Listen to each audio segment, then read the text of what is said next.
আসসালামু আলাইকুম ওয়া রাহমাতুল্লাহি ওয়া বারাকাতুহু।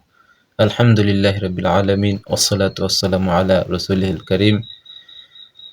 আম্মা বা'দু ফাইন্না খায়রাল হাদিসি কিতাবুল্লাহ ওয়া খায়রাল হাদী হাদী মুহাম্মদ সাল্লাল্লাহু আলাইহি ওয়াসাল্লাম ওয়া শাররুল উমুরি মুহদাসাতুহা ওয়া কুল্লু মুহদাসাতিন বিদআহ ওয়া কুল্লু বিদআতিন দালালাহ ওয়া কুল্লু দালালাতিন ফিন্নার।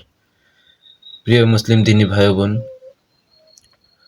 দোয়া হচ্ছে একটি ব্যতিক্রমধর্মী ইবাদত যা আমাদের ভাগ্য তথা তাকদীরকে পরিবর্তন করতে পারে।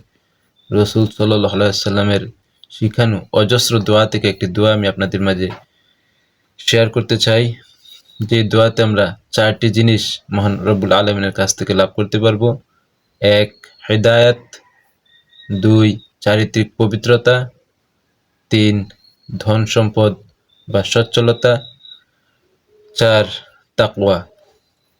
দোয়াটি হলো আল্লাহুম্মা ইন্নী আসআলুকাল হুদা ওয়াত তুকা ওয়াল আফাফা ওয়াল গিনা